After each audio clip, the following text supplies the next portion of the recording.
नमस्कार, म टङ्को ओली, मधुबन 6 सिरकैरा बर्दिया। आज हामी यो असोज महिनाको 21 गते रोपेको आलु खन्न गइरहेका छौँ।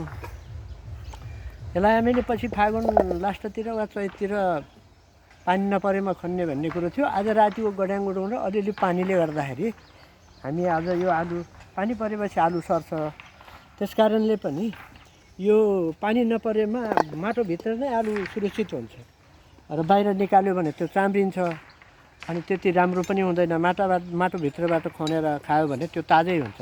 त्यसकारणले हामीले पछि खन्ने योजना बनाएका थियौँ र बाइचान्स आज रातिको गड्याङगुडुङले पानी अलिअलि पर्यो।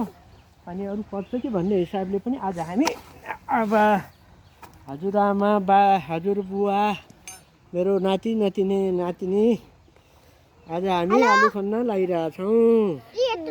आलु चाहिँ राम्रै फल्या रहेछ, ठिकै छ। यसलाई समयमा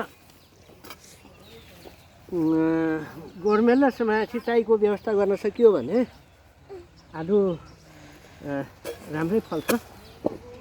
फल्ने भनेको वास्तवमा समय मिलाउन सकियो भने मेहनतै हो। मेहनत गरियो भने जे चिज पनि फल्छ। आज अब हामी आलु राम्रै ठुल्ठुलो दाना छ। यसरी आलु ल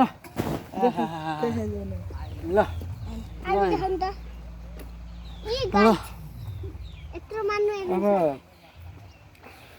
पैसा पनि मिल्छ है। आलु सकभर उता अझ उसको अलि पछि ढिलो गरेर लगाइयो भने यो तुसारो परेर पालोले खाने डर हुन्छ।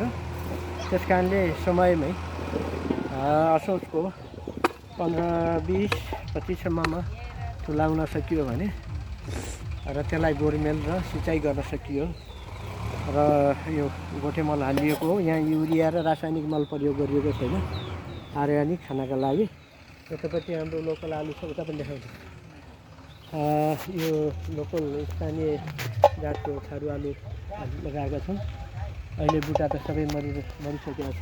अनि यहाँ यति खन्न बाँकी छ। मुला हेर्नुहोस्, मुला यो मुला, यो रातो मुला यत्रो ठुल्ठुलो भइसक्यो।